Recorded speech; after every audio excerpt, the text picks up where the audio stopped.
Ooh. What the Oh.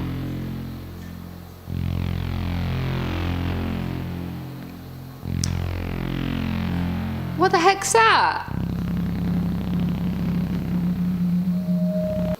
At first, the first close-up I thought was one of those really shaggy dogs, but then I realized it's much bigger than a dog.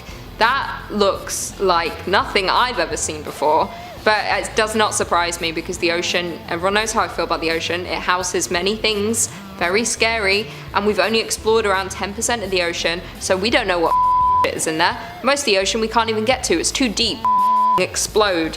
Residents of 2 villages in northern Kazakhstan have been struck by a strange sleeping illness since 2012. People would suddenly fall asleep during regular activities and remain in slumber for several days at a time. They would wake up with no memories of that period. Even pets fell prey to the illness. After 3 years of research, scientists figured out the culprit: an abandoned Soviet-era uranium mine in the area. Carbon monoxide and other hydrocarbons from the abandoned mine wafted into the air, causing oxygen levels to drop in the villages, and this ultimately led to the sleeping epidemic. I never heard about this. I mean, perhaps this got out and I just wasn't aware. But anyway, that's absolutely frightening because, okay, first of all, I was like, doesn't sound too bad. I could do with a nap, you know? I wouldn't mind falling asleep any place, anytime, you know? I mean, I tend to, regardless. But anyway, this is way more dangerous than that. Anyway, you can die. This could have killed them. I don't think they're dead, though. They're just sleeping. How do you know, though? They could just be dead. They're dead, or it's like, I'm alive, but I'm dead. I feel like I'm dead. I'm alive, but I'm dead. I'm awake, but I'm dead. Lashay was last seen in Aurora, Colorado, in the early morning hours of July 15, 2016. She left home without her mother's permission to meet an unspecified individual, and she never came back. The last sighting of her was on surveillance footage, walking near a bus stop in the 1600 block of North Peoria Street at 2:23 a.m. Ooh, I didn't really think about this list when I added it, that it's probably going to be pretty sad because it's unsolved mysteries. I hope it's just not all missing people, otherwise it's going to be a real downer. Can't really make that fun. Poor girl. That's why I don't go out at night. I just stay in with the lights on. I only go out in the daylight, which may surprise people because they think I'm a vampire. But I don't like the night because people want to hurt other people. That's what I've learned. I also don't walk alone. I'm just generally scared of a lot of people. I don't trust anyone. I think they're going to kidnap me or kill me or do both. Often described as a psychopath, he was joined in his role by his wife Shelly, herself a malicious personality. At least that was until 2006, when she inexplicably disappeared. Responsible for the project to find Tom Cruise a new wife, members were shocked when she failed to attend his wedding. Curious, they started to question David, but were always sharply rebuked. This continued until 2007, when Shelly briefly reappeared at her father's funeral, only to vanish once more. Okay, first of all, it was very triggering that instead of saying 2006 and 2007, the narrator in this video said At least that was until 2006. 2006 and 2007. Like, what are you? Who are you? People don't do that. That's really triggering. Don't ever do that again. Sort your life out. Anyway, the wife they're talking about is the wife of the leader of Scientology, David. I don't know his last name, and it's going to bother me because he's got a memorable last name. But anyway, there's rumors, and I don't know if this was confirmed, that he was keeping his wife locked up on the his Scientology compound, and he wouldn't let her out or let her leave or do anything. And this is what's about Scientology. Look, everyone can have their own beliefs, but this seems to be very dangerous in the sense that as soon as you speak out, and I've spoken out before, so I don't give a as soon as you speak out, they will you. They will completely ruin your whole life.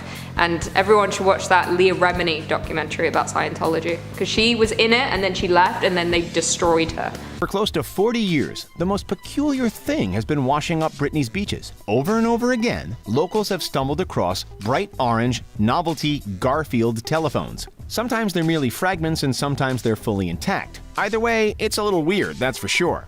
So where are all these cartoon cats coming from? As it turns out, back in 1983, a cargo ship carrying a crate full had one of its containers swept off. The container had become lodged in a secluded coastal 100-foot-deep cave under the cliffs of Plow-Roselle. A really strange discovery to make. Imagine just walking down the beach and you're just finding numerous Garfield phones. I mean, out of all of the kind of TV show characters to find, I find Garfield the most unsettling. I think it was ever since that Garfield SCP came to light, and I was like, oh, this I feel wildly uncomfortable now every time I see Garfield. He makes me uncomfy. I don't like him, and I don't want his phone. So I'm not going to that beach. I'm gonna make my own phone.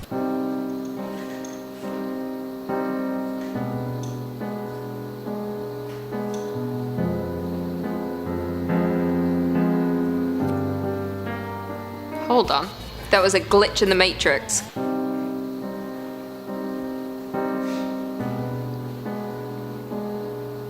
No car, no car, no car, no car, no car, no car, no car. Car.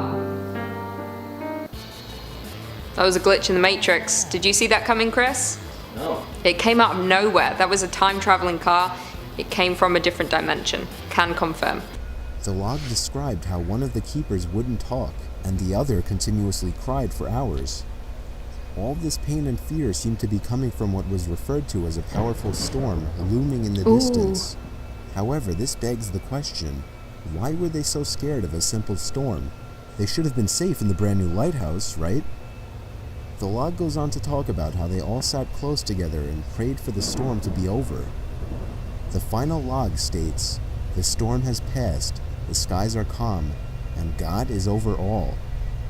Their bodies were never found, and the cause of their death is still a mystery to this day. This, I swear, is the story that inspired the movie The Lighthouse, starring Willem Dafoe and Robert Pattinson, and they were two lighthouse keepers. But it was like, it was true mixed with Lovecraft, you know? It was like facts and Lovecraft came one. Storm rolled, but then you also didn't know what was reality. That was the thing. It was very mind-bending. And this, I think, is what they surmised what happened in real life, was that the lighthouse keepers went crazy, as you would on an island with just one lighthouse, and you must live in there with another person. The storm rolled in, they couldn't escape, they started to lose their minds, maybe they killed each other, maybe they fell into the sea.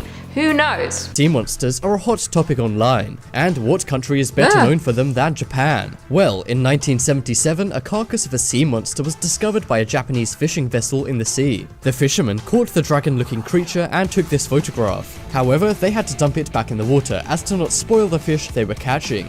It looks like a plesiosaur carcass. This was not a dinosaur carcass. It's actually more likely to be a decomposing shark carcass. The shark's sides tend to droop down, much like wings, and the amino acid in the water causes the bones to wear down too. Okay, sure. I mean, I believe you. Maybe it's a shark. But I look at that and I don't think shark, even if it did decompose and started to sag at the sides. Also, wouldn't out of curiosity you think, okay, let me just dump the rest of these fish back and let's take this strange carcass that we don't really know what it is back to shore, see what's going on here, see what we've just discovered. Surely, I guess life's not really like a movie. In a movie that would have happened. It would have been groundbreaking. These people missed opportunity. It's a dinosaur for sure.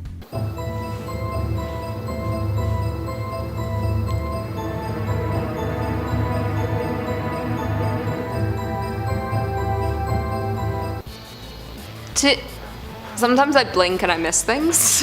Did the bike come out of nowhere? Okay, no bike. Whoa. Yeah, that's it. The bike came out of nowhere. It kind of like skidded from behind the man's back. He's a cool guy. That's a new bike, I can tell. He's excited, he's doing some tricks. But he skidded in from another dimension as well. Everyone's just time traveling left, right, and center. I wouldn't really want to time travel there. No offense, I need to stop making fun of places, people's things, and cars. After a surveillance video captured her bizarre behaviour, she was found dead inside the hotel water tower. Weirder still, the tank hatch was closed, meaning it was simply impossible for her to have entered it. At least that's what people remember. Yet, contrary to their beliefs, the tank was always shut. To many enthusiasts of the case, this makes no sense, as it removes a crucial part of the mystery. In fact, they specifically recall that there have been multiple debates over whether Elisa could ever open the hatch. Either way, this odd detail makes the creepy case even creepier. Well, now I'm confused, okay, because this is the Elisa Lam case, everyone knows it at this point, and now more people know it because they made that documentary on Netflix about Elisa Lam. But they came out, there were so many more details as to what happened, and I swear the guy said the hatch, she opened the hatch, and the hatch was open when he found her in the water tank. That's what I thought happened, unless I got that confused, unless something else, because I know they kept going back and forth about that hatch. Because if it had been open, that made sense as to her putting herself down there. But maybe, and then there were reports that it was closed, which means she would have had to close it, but then you can't. So, it was, yeah, all back and forth. The case very much irritated me, because there was, of how long it took them to even look. I think they went to the roof early on, but they didn't look into the water tanks, but then they said the hatch was open, so maybe the hatch was closed, in which case, if she fell in, she wouldn't have been able to close it because of the water levels. Although someone did say in the documentary, the water levels were constantly changing, depending on how much water was being used in a day, so maybe she could have reached it. Back in 1845, English explorer Sir John Franklin set sail for Canada with 128 crew members and 3 years' worth of food. Franklin and his crew simply vanished without a trace. Multiple search expeditions were sent out, over 30 in fact. 14 years after the initial vanishing, the first bones were found. First, the ships became stuck in Arctic ice. Unable to free them from their entrapment, the explorers succumbed not to starvation or cold, but to disease such as tuberculosis. In 2014, a Canadian robot submarine located the wreckage of one of Franklin's ships under the Arctic ice. Okay, I know this story. Yay, this is great, because this is what the TV show The Terror is based on, and I've watched The Terror, and I've been in the process of reading the book for quite some time, but I keep shafting it, unfortunately. It's a great story though. Yeah, the two boats, they were heading to the Arctic Passage, or trying to get there. Boats got lodged in ice, and then they froze to death and died, ran out of food. But in the book and the show, they obviously take it to extremes and say that there was some kind of creature. And now I can't remember the name of the creature, but it was very like giant polar bear meets abominable snowman, and then it killed everyone. I think the more realistic answer is that they just died because of starvation and freezing. Dude. Did you guys hear that?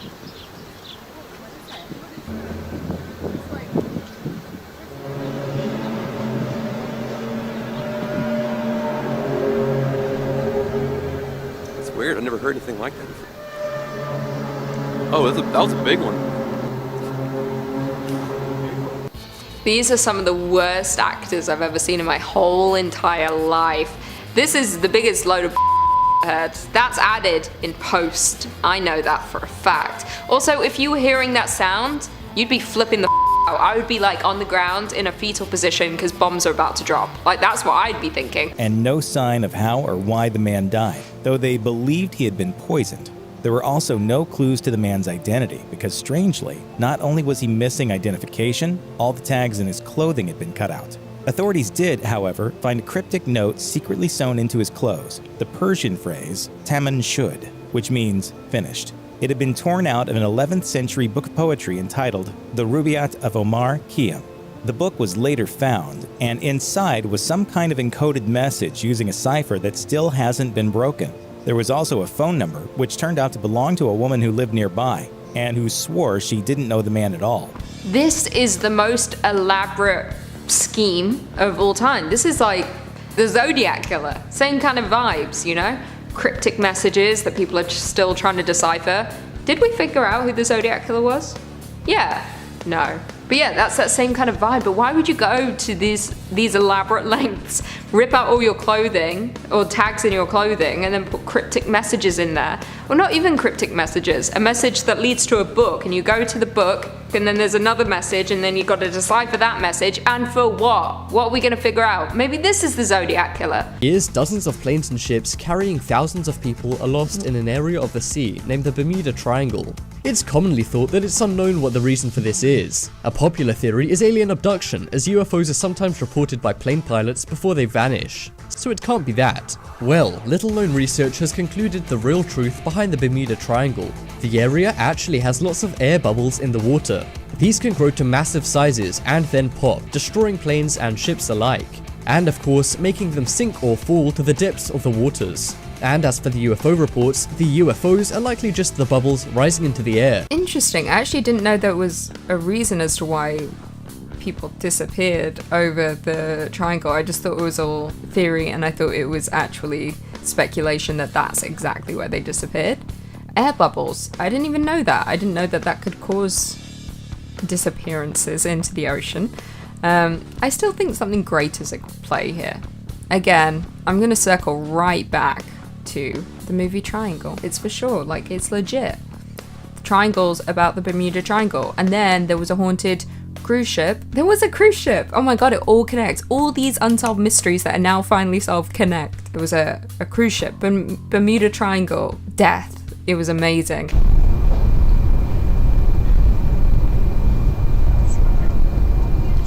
Holy sh**. Is this real? 2014. This can't be real. I feel like if that was a thing that happened, I would have heard about it. Is this real life right now? I don't think it is. I think this is fake life. That looks like the sun's exploding. I think that's post-production. On March 31st, 2006, after an evening of bar hopping, he and his friend Clint decided to end their night at the Ugly Tuna Saloon. Ugly Tuna. However, in a seriously bizarre Oh, I know twist, this one. surveillance cameras show Brian enter the bar, but never leave. Yeah. Based on the CCTV, Brian leaves the bar at 1:55 a.m. Here he briefly talks to two women, before coming back inside. Just over 5 minutes later, the tuna closes. This means that between the point where Brian re-entered and when the bar shut, Brian somehow vanished. Yeah, this is a really creepy story, and again, another one I've spoken about on Top 5 before.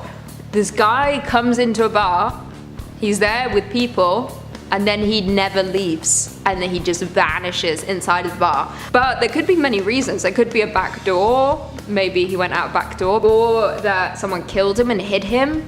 Like, there was so many theories as to what happened to him. I think he went out a back door. Well, he's never been seen again, so clearly he didn't just mosey on out on his own. Probably those two girls he was with. Maybe he was drugged, maybe he was kidnapped, and he's gone. But that's scary, like, no body found, nothing. He just went to a bar and then vanished.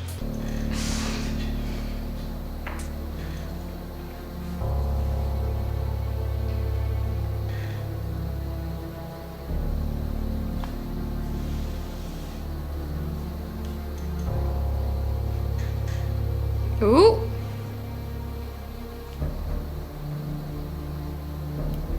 It was a ghost? Maybe it was it, are they implying here, shot in the dark, because they're showing us this memorial area with the Challenger? Are they implying that orb was someone from the Challenger? The Challenger exploded, it was very sad, a lot of people lost their lives. Devastating. It might be a ghost, who's to know? And when you first pulled up the clip, I actually thought the Unsolved Mystery, like, I was expecting for some reason the spaceship in the corner of the room to take off. Bigfoot is said to be a Sasquatch, which is a mythical and dangerous creature. It apparently resides in Yakima, Washington, and there have been reported sightings of him ever since 1811. The most prominent piece of evidence that leads some to believe that Bigfoot is real is this photograph. It's been featured in many documentaries, newspapers, and other studies about the existence of Bigfoot. But this photo was fake. It was taken back in the 1950s by Roger Patterson and Bob Gimlin. The image is actually of their friend Bob Hieronymus in a suit. They publicly admitted it was fake back in 1964, but for some reason, the image is still evidence of Bigfoot's existence to some. Okay, and well, I think we all knew that picture was fake. It was just as real as the Loch Ness Monster's picture, you know? They're all fake pictures, there's no real pictures. Bigfoot's not gonna let you take a picture. He's gonna get you before you get him. I don't believe Bigfoot, as in one individual entity, is real, but I do think there's giant creatures out there in the woods. There has to be. Like, this isn't a far stretch, I don't think. Like, I feel like could be real. I do believe that there's, like, at least, like, larger creatures out there that maybe we haven't seen, or are similar in description to Bigfoot.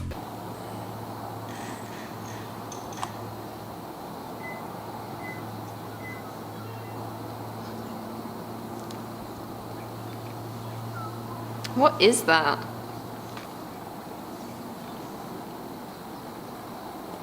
Don't like that it's going down. Looks like something's exploded and is now falling out of the sky. Or it looks like, you know, the remnants of when, like, spaceships explode. And then it's coming down. Maybe it's a bomb. Maybe it's meteorite. It also kind of looks like flames in the sky coming down to burn someone. It's going to land right on someone, it's going to burn their face off. Philipson and Rudolph Lorenz. Nicknamed the Baroness, or the Empress of the Galapagos, Wagner Bousquet and her partners lived a bigger-than-life, free-love lifestyle, becoming such darlings of the media that they even starred in a short movie filmed on the island.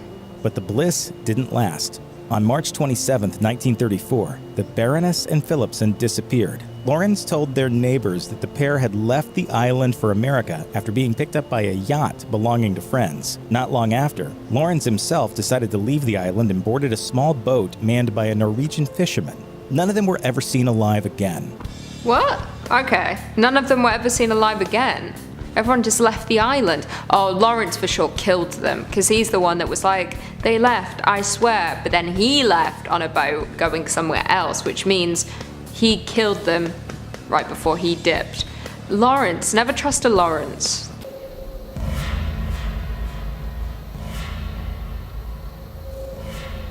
Ooh.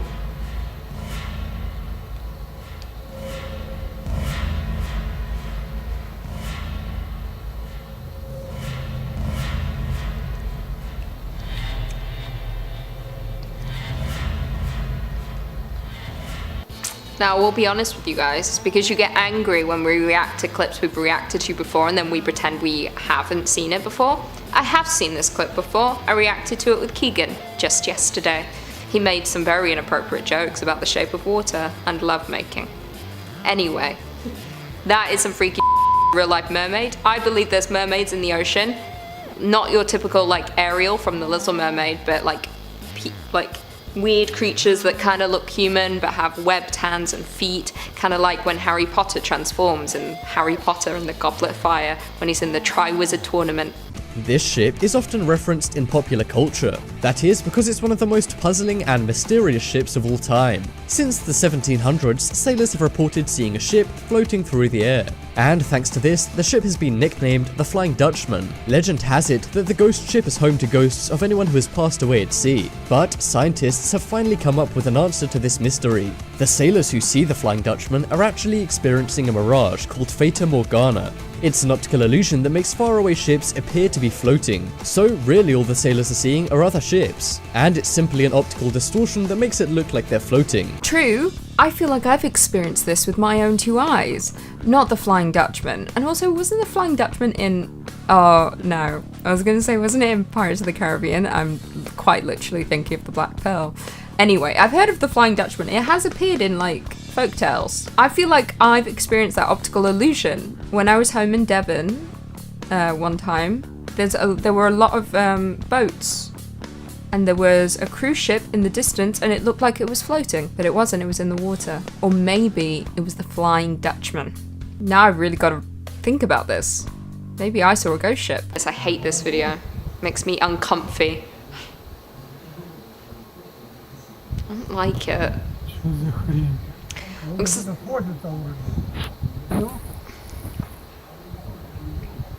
Ваши братки. Коля, позови бабы. Дымится, смотрите, дядь Коль, да? Да.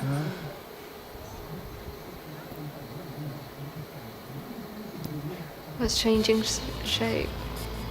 Looks like a hula hoop that's just kind of stuck in the sky and it's just moving. But then it looks like a cloud, like a ring of black smoke. And then it reminds me of something, like, I don't know, it makes me uncomfy looking at it. I don't like it. In 1959, 9 cross-country trekkers disappeared in Russia's Ural Mountains. Weeks later, the remains of their camp were found on the slopes of a mountain named Kalat Syakhl, which means dead mountain. Ooh. What searchers found continues to baffle people to this day. Hikers had apparently cut their way out of their tent in the middle of a terrible storm and run into the freezing night, some not even wearing shoes or socks. 2 bodies were found wearing only underwear, while 3 more were found with massive internal injuries similar to what you'd expect from a high-speed car crash, but with no corresponding external wounds. And perhaps strangest of all, 2 of the corpses were found to be radioactive. What the heck? Is this also similar to the other case of this happening? Something passed, the Dolittle Pass? And then it was similar, like a bunch of like hikers or people, they disappeared first of all, and then they were found, and they were just like, a lot of them were naked, gruesome injuries that didn't line up with, like no one could pinpoint what happened to them. But that's terrifying. Don't go hiking, because you might die. End of story. It's like it could be the creature from The Terror, the abominable snowman. That's not what it's called in The Terror. There's an actual name for it, like a real name. Anson Plain took off from an airfield in Patricia Bay in British Columbia for a routine navigation exercise. Just after leaving the runway, the plane and the 4 men on board vanished. The Canadian military carried out extensive searches, but not a single trace of the plane was found. The Anson mystery carried over for 70 years before finally, in 2013, we started to uncover the truth. On Vancouver Island, a few workers from a logging company accidentally stumbled across the remains of both the plane and then one and then all of the passengers. While the cause of the crash is still fraught with uncertainty, poor weather is believed to have played a significant role. Damn, it's like DB Cooper, except one man didn't disappear. It was an entire plane disappeared. That's crazy. Well, I'm glad they kind of figured it out now. I mean, there's not much to say about this one other than that sucks. I mean, I don't want to go down in a plane, and I don't want to go lost. I don't want to go lost. I don't want to get lost. I found a tweet recently that was like, imagine being an episode on Unsolved Mysteries that people skip over because it's too boring. It's like, wow, lived and died for nothing. What the fuck? Okay, I don't know if you can see this. Check this out. Holy shit, goodness. What? What the hell? What? Fucking flipping out, dude. Why is he flipping out? What's he looking at that I'm not? There's just clouds. What the fuck? Okay, I don't know if you can see this. No, I can't see shit because you're lying. Check this out. Holy shit, goodness. Is it that weird shape? Fucking flipping out, dude. Okay, there's kind of a shape, I guess. A little shape. It's clouds, right? I've seen clouds before. Has this man? Maybe he just discovered clouds. He's like, whoa, guys, look at this. Look through my 6 sunglasses. They're probably white. He went to go take a walk. What? Everything seemed fine. However, he never came back.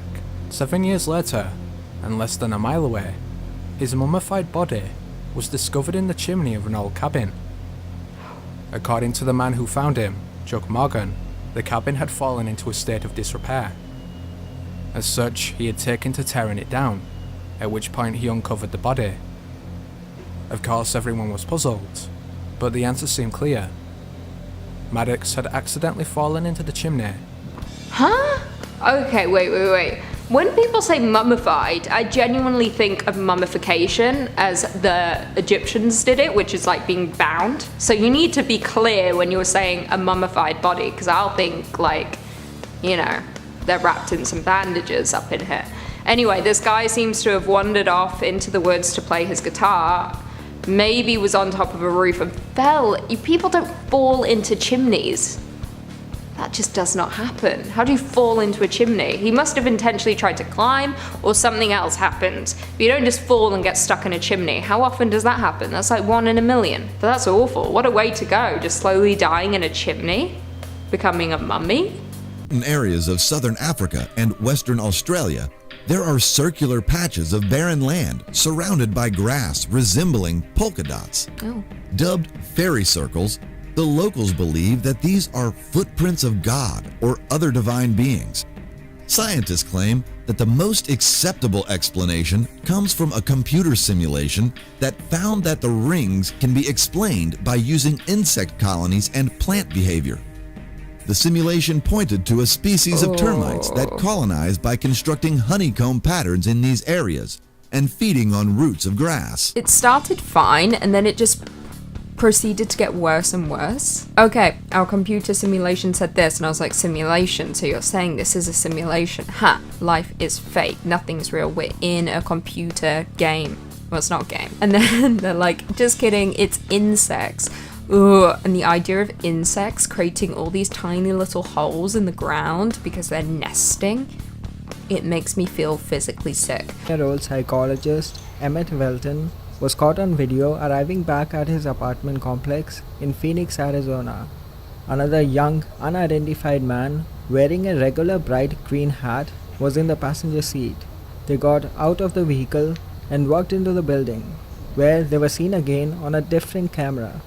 They got onto the elevator, where they were captured on a third camera. 2 hours later, the passenger is seen on the footage leaving the apartment complex, but by stairs and not the elevator, and in a relaxed manner.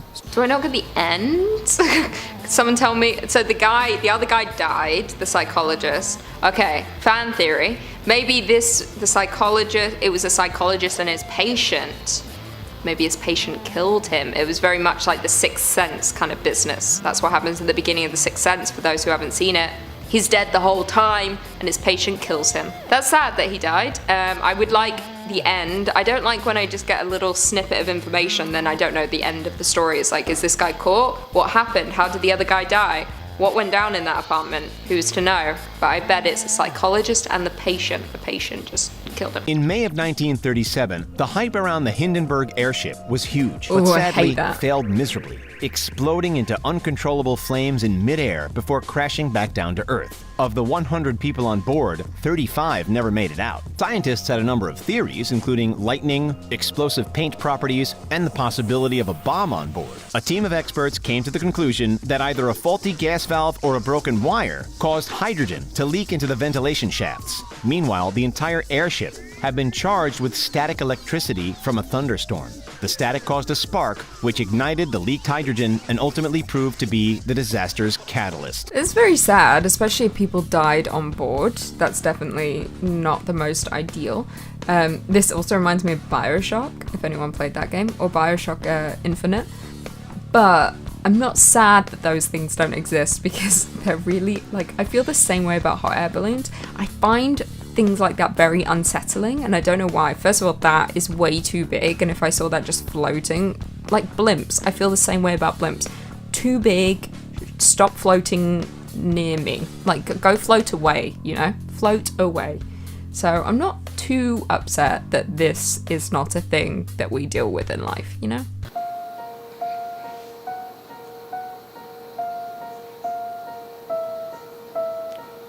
What's...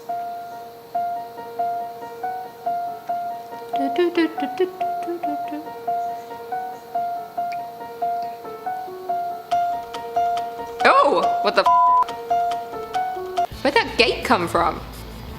Is that floating gate? That whole clip was very confusing. It started with the man outside. I was like, what's that man doing outside? And then there was 2 men walking. I thought one was going to be scary. And then a car came out of somewhere, and then a gate came out of nowhere. Can't really tell you, but I guess it is an unsolved mystery.